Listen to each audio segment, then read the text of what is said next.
Почитувани гледачи, добар ден. Јас сум Сања Димитровска, а ова е Добриот доктор. Денеска ќе зборуваме за лимфедем. Што е тоа, кога се појавува, кои се симптомите, каков е третманот и како да се разликува од обичен оток. Мој денешен гостин со кој ќе разговараме на оваа тема е доктор Адријана Трајкова-Марушевски, специјалист по пластична и реконструктивна хирургија од клиниката за пластична хирургија. Доктор Марушевски, добре дојдовте во Добриот доктор. Добро ве најдов. Сања, благодарам на поканата. Чест ми е што сум гостин во вашата емисија и поздрав до гледачи. И еве да зборуваме за една тема која што можеби не е толку често експонирана во јавноста, меѓутоа претпоставувам дека имате поголем број на пациенти што се соочуваат со оваа состојба и со оваа дијагноза, па еве да им објасниме на нашите гледачи, еве за почеток, што е всушност лимфедем и зошто се појавува? Лимфедемот представува една хронична прогресивна состојба која што настанува како резултат на нарушување на циркулацијата на лимфниот систем. Кога имаме негово оштетување, патот на лимфата е попречен и таа се излева од лимфните садови во околните структури, се наталожува во ткивата. Тогаш тие ткива се отекуваат и се јавува така наречениот едем, кој што со текот на времето прогредира и го зафаќа целиот екстремитет, раката или ногата. Чест е во популацијата, мислам во општата популација е редок, меѓутоа посебно е значаен кај онколошките пациенти. Тоа и сакав да ве прашам, нели, кои се главни причини зошто настанува и кои пациенти се во најголем ризик да добијат лимфедем? Онколошките пациенти често го имаат овој проблем, посебно пациентите кои што се хируршки третирани заради карцином на дојка. Постојат два типови на лимфедем, примарен и секундарен. Примарниот е тој што е редок, односно вроден лимфедем, може да се јави веднаш по раѓањето заради отсуство на лимфни јазли или нарушена функција на лимфните јазли и лимфните садови. Се јавува веднаш по раѓањето, тогаш е тој вроден, може да се јави во пубертетот или во раната младост, адолесценцијата. Оној кој што за нас е позначаен, затоа што е многу почест, е секундарниот лимфедем, кој што се јавува кај онколошки пациенти, пациенти кои што се третирани со радиотерапија, пациенти кои што биле подложени на хируршки интервенции, кои што подразбираат радикално отстранување на лимфните јазли, обезни пациенти, пациенти кои што страдаат од хронична венска инсуфициенција и бројни други заболувања. Значи може да кажеме дека е честа состојба. Честа состојба, точно. Доктор Марушевски, кои се оние први симптоми? Дали само отокот е она што сигнализира дека може би станува збор за лимфедем или постојат и некои други симптоми на кои што може треба да се посомневаат пациентите и да побараат лекарска помош? За да разликуваме овој тип на оток од останатите типови на оток, најпрво пациентите се жалат на така наречена чувство на тежина, затегање на екстремитетот, неможност за негово користење, отежната флексија, екстензија. Особено е значително отекувањето во ноќните часови и постепено со тек на време тој оток не поминува. Значи не се повлекува отокот. Кај овие пациенти постои еден клинички знак, ние го нарекуваме Стемеров знак. Тоа значи дека при штипење на задната страна на кожата на вториот и третиот прст кај рацете и нозете, кај нив не може да се направи. Тоа значи дека е позитивен тој знак. На тој начин ние лекарите го разликуваме од другите заболувања кои што имаат слична симптоматологија, кај кои што пак овој знак е негативен. Кај нив може да се штипне таа кожа. Така. Јас да ги повикам и нашите гледачи дека може да се јават во живо и да постават прашање до нашата денешна гостинка. Кога ги споменавме онколошките пациенти, а дали е честа оваа состојба кај нив и дали тоа е секогаш кога имаме лица со рак на дојка, најчесто се отстрнуваат лимфни јазли, па дали тоа е всушност причината зашто може да дојде до тој лимфедем? Во зависност од изборот на хируршкиот третман, односно изборот на хируршката интервенција, некогаш има потреба заради дијагностички или терапевтски мерки да се отстранат лимфните јазли. Сега во зависност од бројот на отстранети лимфни јазли, односно колку поголем број на лимфни јазли се отстранети, потежок е понатамошниот степен на оток и лимфедем. Доколку се работи за малигнитет, например на долниот екстремитет, може да има потреба за отстранување на лимфните јазли во ципите, кое што ние го нарекуваме радикална ингвинална лимфаденектомија, која што подоцна постоперативно дава уток на долниот екстремитет на нозете. Додека пак кај пациентките кои што се еве например оперирани од карцином на дојка, кога се отстрануваат лимфните јазли од пазувата, тоа се нарекува радикална аксиларна лимфаденектомија, кај нив пак се јавува во голем процент, 20 до 40%, оток на горниот екстремитет, односно на раката. Сега кога споменавте нели оток и како вие препознавате дека се разликува од некои други такви слични состојби, може ли овде да имаме погрешно дијагностицирање, односно всушност пациентите да имаат лимфедем, меѓутоа да им биде поставена друга некоја дијагноза, друго да бидат третирани? Може секако, често и оваа состојба знае да биде превидена и од страна на професионалците, затоа е добро да се зборува за оваа тема и да се шири информацијата за незе. Најпрво пациентите треба да знаат да препознаат дека имаат проблем, да се јават на соодветен лекар, каде што би биле соодветно дијагностицирани. Ние на клиниката за пластична и реконструктивна хирургија можеме да направиме таков преглед каде би зеле соодветна комплетна анамнеза, клинички преглед на пациентот, пошто би се поставила дијагнозата за понатаму да одредиме конзервативен третмент. Така. Пред да продолжиме, доктор Марушевски, имаме гледачи. Повелете во програма сте. Повелете, ве слушаме.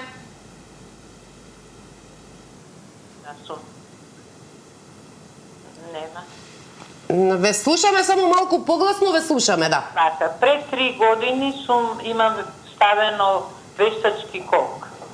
А пред 1 месец направив некој неубав покрет на ногата и од тогаш ми се јавува едем, кој што е топчест, не е низ целата нога, а имам трнење во стопалата и пред тоа. Ве молам дали е тоа лимфедем. Така, неколку месеци. И дали треба да се јавам, еве ти докторката, за решавање на тој проблем, секако пред тоа ки ортопед ќе идам. Кажавте неколку месеци го имате тоа како топче? 1 месец се смалува и се зголемува. Така. Тука кај што е рез од горе кај операцијата на левиот кок. Значи имам ставено вештачки кок. Така. Еве дали може и тоа да укажува? Релативно е краток периодот од 1 месец за да се постави таква дијагноза. Секако споменав дека е тоа хронично прогресивно заболување. На местото на хируршки рез, често заради нарушениот локален лимфен статус, се јавува оток, ете посебно по таква повреда како што спомена гледачката. Тоа е нормално да се јави, сепак потребен е преглед за да може да се постави соодветна дијагноза. И како што споменав, зафаќањето на оттокот е на целиот екстремитет, значи не е тоа локализирано само на едно мало место како што е хируршки рез. Меѓутоа во секој случај претпоставам треба да се, тоа и беше прашањево дали да се јави на клиника, дали кај вас или каде за да види. Секако може да се јави нормално како што спомена на каде што била оперирана, третирана и добре дојдена е да се јави кај мене, ќе направам комплетен преглед и ќе видиме што понатаму. Така. Еве, јас се надам дека нашата гледачка го слушна одговорот. Имаме гледач, повелете во програма сте. Добар ден. Добар ден, повелете. Ја ви последно прашам докторката зашто лимфните жлези ги вадат, бидејќи лимфните жлези се тела кои се борат против сите инфекции во организмот. Значи, кога е отечена лимфна жлеза, значи има некоја запалење во организмот кој се бори организмот да го спати, да го исчисти тоа запалење. Пример, имаме паразити. Паразитите стварат кисел организам. Имаат се други штетни материи. Кога речеме црвениот паразит и ракот го ствара на кај човекот. И лимфните жлези се борат против тие сите штетни материи.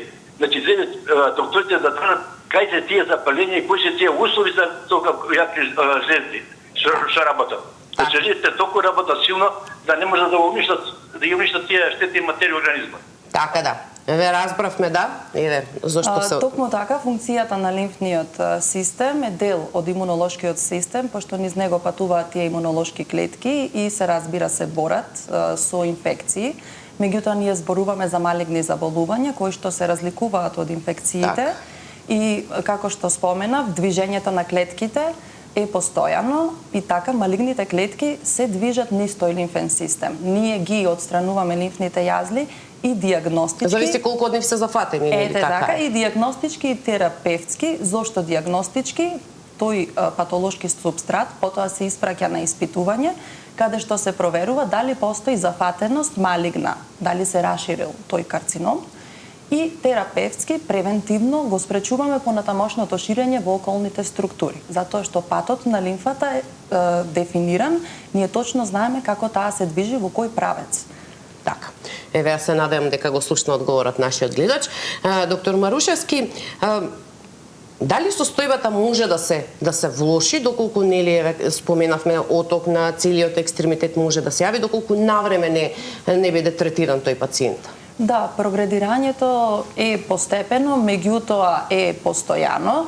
Доколку навремено не се третира, настануваат така наречени хронични и реверзибилни промени, како што се задебелување на кожата, ние го нарекуваме хиперкератоза, фиброзирање на самата кожа, и тогаш се губи незината функција, пациентот е подложен на чести инфекции, настанува деформирање на самиот екстремитет, а со тоа и се отежнува неговото функционирање. Малтене настанува некоја мала форма на инвалидитет и со тоа значително се нарушува квалитетот на живот. Значи, во секој случај може сериозни компликации да предизвика самиот лимфедем. Еве, споменавме, нели, доколку дојдат кај вас на клиника и се утврди, односно се диагностицира дека станува лимфедем, како одлучувате дали ќе биде конзервативен третменот или мора да се оди со хируршко отстранување? Најпрво, кај сите пациенти се започнува со конзервативен третман и во најголем дел од нив тие позитивно одговараат на тој тип на терапија. Конзервативниот третман подразбира мануелни дренажи, масажи, физикална терапија, компресивни чорапи, носење на компресивни ракавици, нега на кожа, односно нега на кожата на заболениот екстремитет, и секако, како што споменавте, хируршки третман, тој се препорачува кај пациенти кои што не одговараат на конзервативниот третман. Тука се вклучуваат лимфовенски анастомози и трансплантација на слободни лимфни јазли. Што значи самиот хируршки третман? Дали после тоа веќе нема никакви проблеми пациентот, односно колку трае тој постоперативен третман? Постоперативниот третман значително би го подобрил текот на болеста, меѓутоа мора да разбереме дека се работи за хронична состојба за која што лек нема. Значи, со самата интервенција ние очекуваме подобрување на состојбата, меѓутоа трајно решавање не постои, затоа што природниот тек на лимфата е трајно нарушен со тие нели патолошки компликации кои што се случуваат. Пред да продолжиме, имаме гледачи, повелете, во програма сте. Добар ден, од Берово се јавувам. Добар ден, повелете. Поздрав до докторката и поздрав до водителката. Ви благодариме, повелете. Докторке, имам проблем, се лекувам, ми се роди едно такво бобиче на раката. Не се слуша. Што имате на раката, ако може да И сега имам воспаление, истече на 2 пати жолто. Имате и сеченица на раката? Да, и сега сум на терапија кај мојта матична, викаат воспаление. Ви отече тоа место? Моја? Дали ви отече местото кај што сте се исекле? Отече и рака и не можам да ја движам и ме боли како во мозок да ме удрим. Многу ме боли. Оди сеченица, еве на ракава станала. Примам терапија, без и наистина, ми ставија инекции, после се јавим матична и така. Оток се И јави. сега едам на 3 врски денеска, без и ти дојдов и ме пусна по истата ситуација. Така, да. Ве разбравме, еве, доктор Марушевски, сепак е од внатрешноста, нели немаме толку достапност до клиниките за да може веднаш да дојде. Така, ова е тој оток од кој што сакаме да го разликуваме лимфедемот. Се јавува во акутна фаза, овој тип на оток. Пациентката спомена дека имала посекотина и се настанала инфекција. Во инфекција секогаш е присутен придружен оток, тоа е дефиниција на инфекцијата. Инфекциите се третираат нормално преку антибиотици кои што се земаат преку уста, доколку има потреба повторно од третирање на лекар, пациентката ја советувам да се јави повторно на лекар. Болки силни, како што ја ако има, разбрав. така, ако има присутни болки и не одговара на моменталниот третман, повторно да се јави на лекар. Да, за да и промена доколку има потреба да ја сменат антибиотска терапијата. терапија, да. Така. Имаме гледач, повелете во програма сте? Ало, Да, повелете, ве слушаме. од Прилеп се јавувам. Повелете. Се работи за мојот внук, има 19 години. На прстите му се јавува како брадавици и на дланката. Оди на кожно-венерични болести, таму му ги гори, ама пак поново му се јавува. Како брадавици. Така. Да, ова не ни е пак актуелната Да, тема, не меѓутоа е е поврзано тема. со вашата Тие се вирусни заболувања, точно се третираат на дерматовенеролог и тие го и доколку не помага тоа горењето, постои некоја друга опција, ве така како што го разбрав. Постои, да, хирушко отстранување на брадавката, меѓутоа не значи дека нема повторно да се јави на друго место, заради тоа што тоа е вирусно заболување. Така. И да вклучиме уште еден гледач, повелете во програма сте.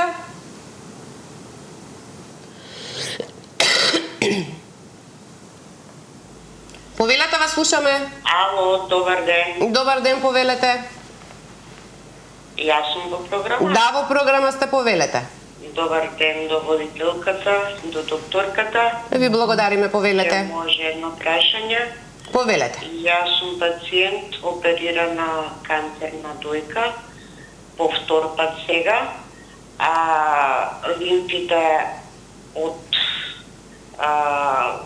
десната рака кај што сум оперирана, нели, дојката, извадени се.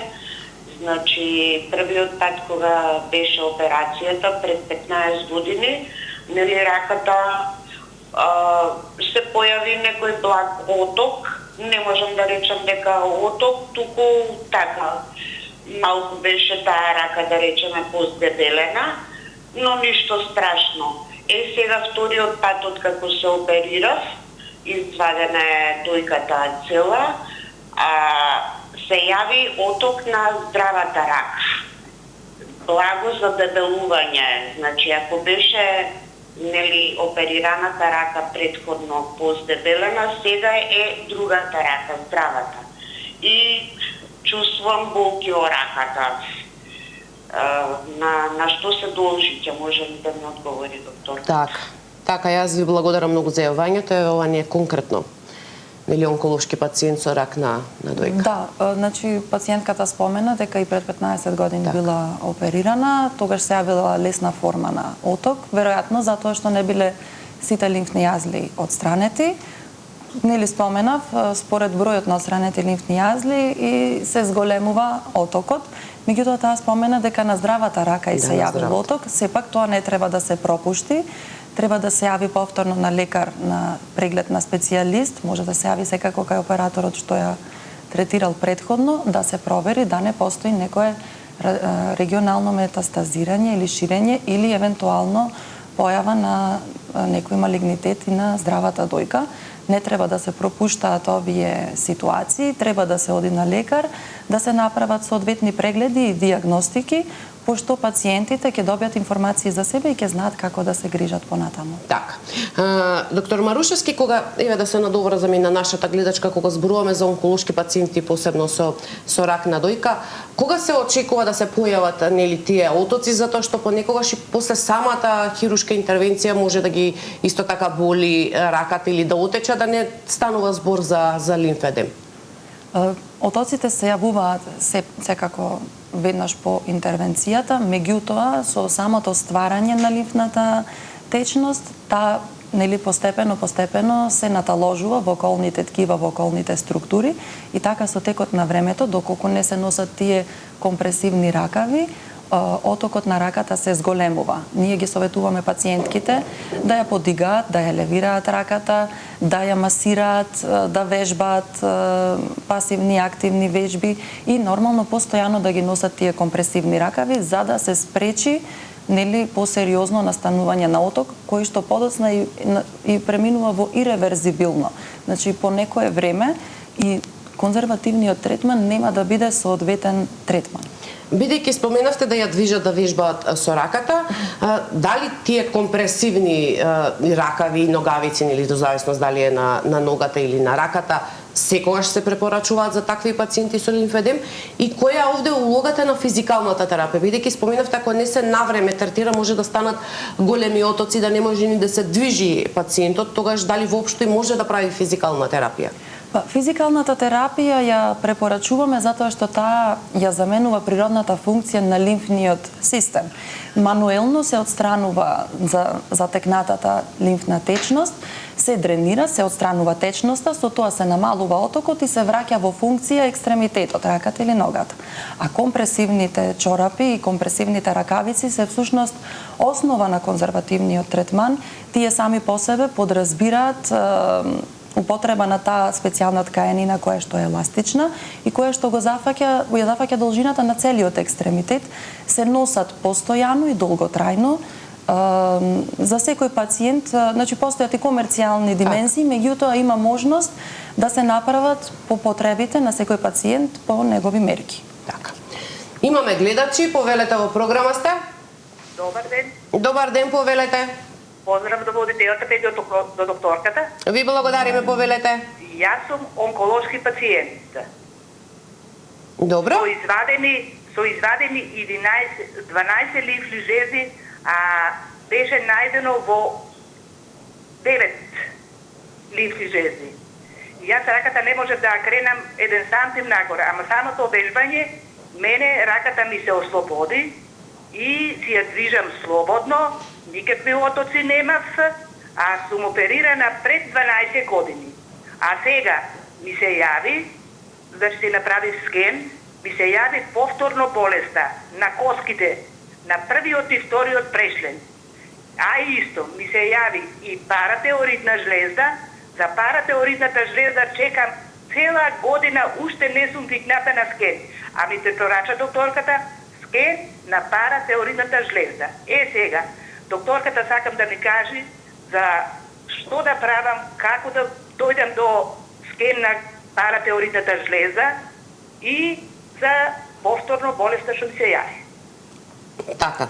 Мојата денешна гостинка е од пластична и реконструктивна хирургија. Меѓутоа, се надевам дека од Министерството за здравство слушаат, односно ќе бидат информирани дека толку долго се чека, дека не треба толку долго да се чека, посебно кога ќе се воспостави таква дијагноза, кога е неопходно за понатамошниот терапевски третман. Претпоставам дека се согласувате, доктор Марушевски, дека... Се согласувам секако, се согласувам со вас. Од информациите што ги добивме од гледачката, таа нам ни потврди дека физикалната терапија и носењето на компресивни и 12 години по операција нези и помогнало и се вратила функцијата на раката и се намалил отокот.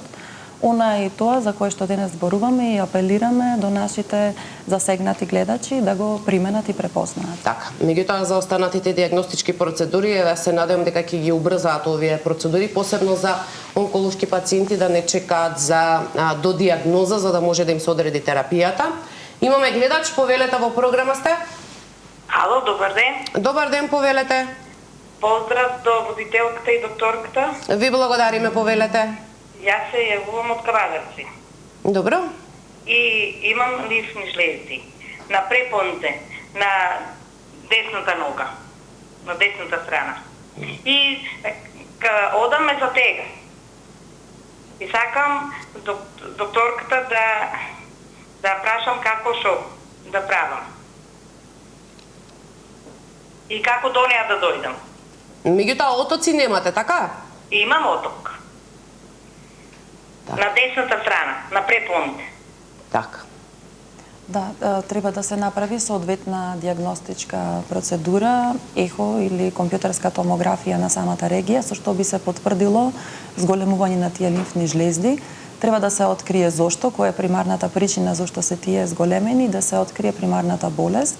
Отокот кај незе се јавил како последица на нарушеното движење, меѓутоа таа се уште не е по дефиниција лимфедем, затоа што се наоѓа во примарна акутна фаза.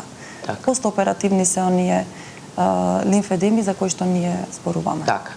Меѓутоа во секој случај сега не знам какво е со диагностика во Кавадарци, меѓутоа може да биде упатена на доиследување во... Секако, да, може да се биде упатена во амбулантите на нашата клиника, каде што би добила соодветен Да, на пластична реконструктивна хирургија, еве да побара термин од матичен или од специјалист од Кавадарци да биде упатена на клиниката за пластична реконструктивна хирургија. Имаме гледач, повелете во програма сте? Повелете, ве слушаме. Ме интересира. Повелете. Пием капсули хологен. А пред това пие прашак хологен. И сега од капсулите, кога почнах да ги пие, почнаа колената да ме болат и двете на исто место и не стегаа. И сега не можем да ги свијам и да ги обтегнам. Стегаа ме под коленицата. А зошто ги пиете овие колаген? Епа вика, на тие години сум 67, 68, можете колаген да пие. Имате направено одредени диагностички испитувања, дали ви се рони раскавицата или имате проблеми со колената? Не сум имала до сега промени. Од кога почнав да ги пијам капсулите, почнаа да ме болат колената. И тоа двете на исто место. Така. Ова може би не е во ваш домен, меѓутоа еве... Да, употребата на суплементи е секако на желба на самите пациенти. Доколку вам некои суплементи не ви одговараат, нели тие се додатоци, нема потреба да се конзумираат. Меѓутоа претпоставам дека треба да се направат и одредени нели од оние магнет компјутер. Токму така, за проблемот кој што гледачката го спомена, препорачувам да се јави на ортопед за да се направи соодветен клинички преглед. Така. Доктор Марушевски, бидејќи рековме дека лимфедемот е нели хронично, колку може да биде проблем самата диагноза или самиот третман, доколку пациентот има и други хронични заболувања? Па, обично овој тип на заболување оди во придружна состојба кај пациенти со коморбидитети, затоа што и често се јавува кај пациенти кои што се обезни, пациенти кои имаат хронична венска инсуфициенција и посебно апелирам до нив дека треба да внимаваат, да ја одржуваат, да ја регулираат тежината и да одат навремено на соодветни диагностички процедури, односно да прават еходоплер на венските крвни садови. Така. Имаме гледачи, повелете во програма сте? Добар ден. Добар ден, повелете. Се јавувам од Кавадарци.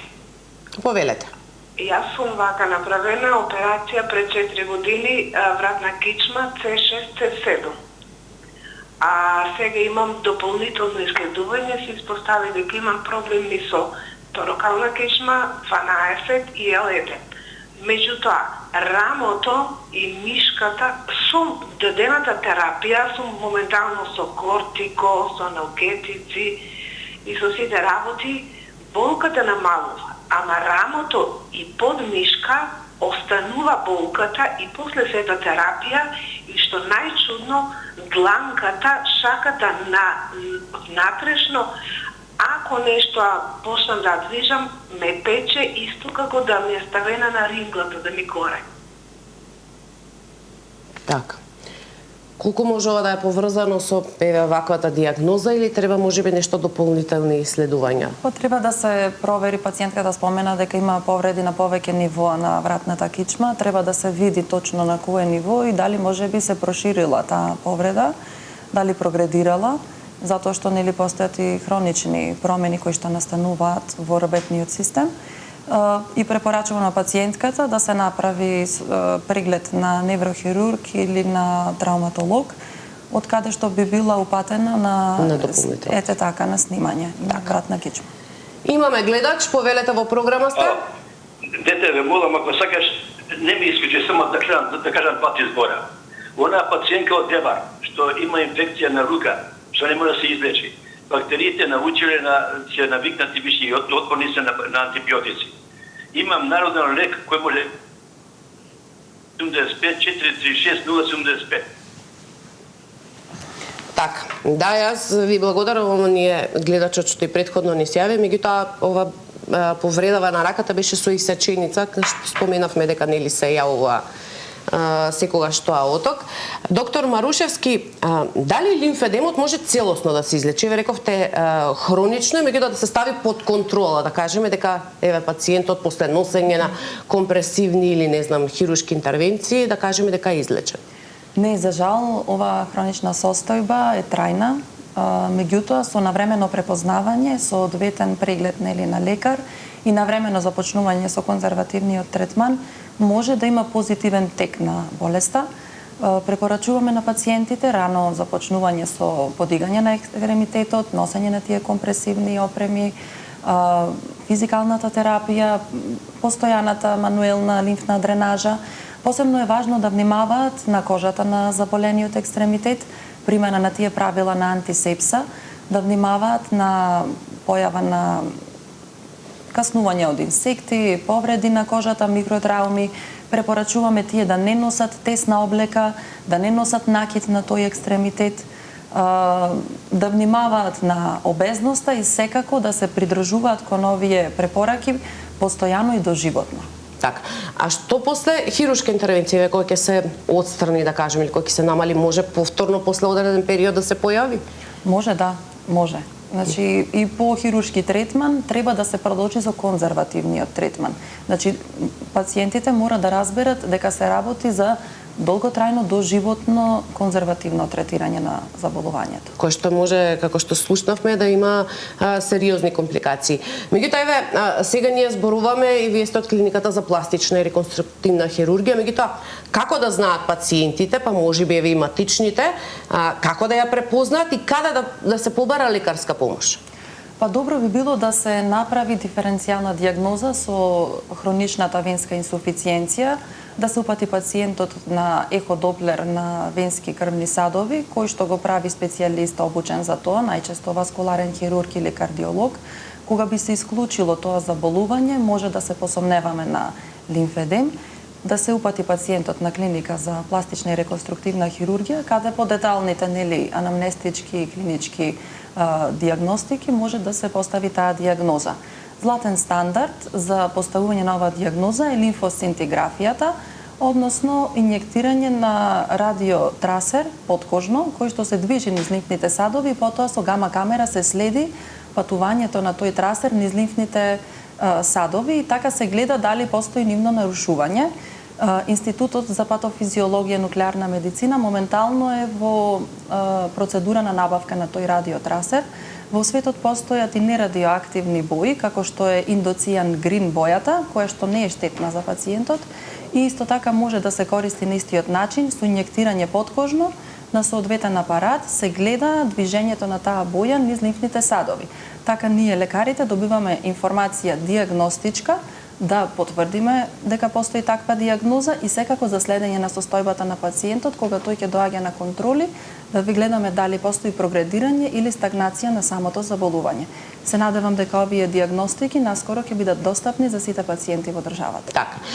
Меѓутоа, доктор Марушевски, ве споменавме на почетокот овото па каде може да се јави. Што доколку не побараат веднаш лекарска помош, туку одиме со оние, како да ја кажеме, домашна традиционална медицина, па се ставаат одредени средства или не знам листови од зелка или што уште не, за да се намали тој оток, колку тоа може да помогне, односно да одмогне во овакви ситуации? Да, таа домашна медицина знае да помага. Секако секој пациент има право да избере дали ќе пристапи кон природно лекување или ќе се јави на лекар. Долготрајното и постојано лекување, како што споменавте, например, листови со зелка, тоа може да биде на одреден период или само на мала локација. Не можам да замислам обвиткување на цел екстремитет, така со зеленчук, нели?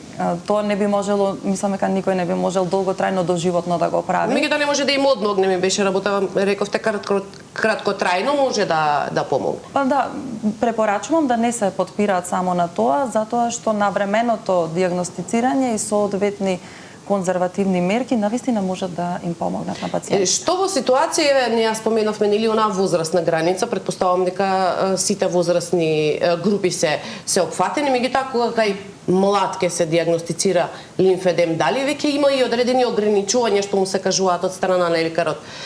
Помалку можеби физичка активност, да не толку да не ги оптеретува екстремитетите, за да не дојде нели до повторно до оток. Напротив, се препорачува раздвижување, пасивно и активно раздвижување, пешачење, се препорачува подигање на екстремитетот, вежбање лесно и нормално носење на тие компресивни елементи. Колку помладите пациенти ги почитуваат вашите совети? Предпоставам дека има разлика меѓу 30 годишен и 70 годишен, која ќе му кажете дека мора да носи нели компресивни чорапи, дека мора постојано, дека таа болест ќе биде состојба, ќе биде доживотна. Па морам да признам дека помладите повеќе одговараат на препораките, се придржуваат на нашите препораки.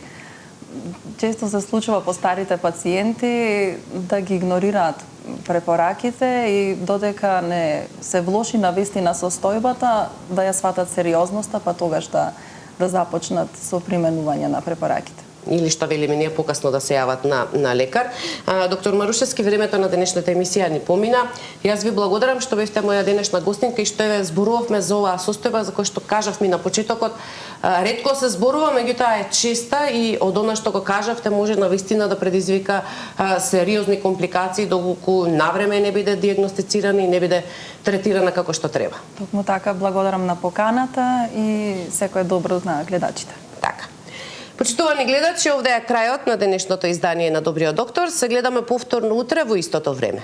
Имајте убав ден, чувајте го вашето здравје и гледајте Сител. Довидување.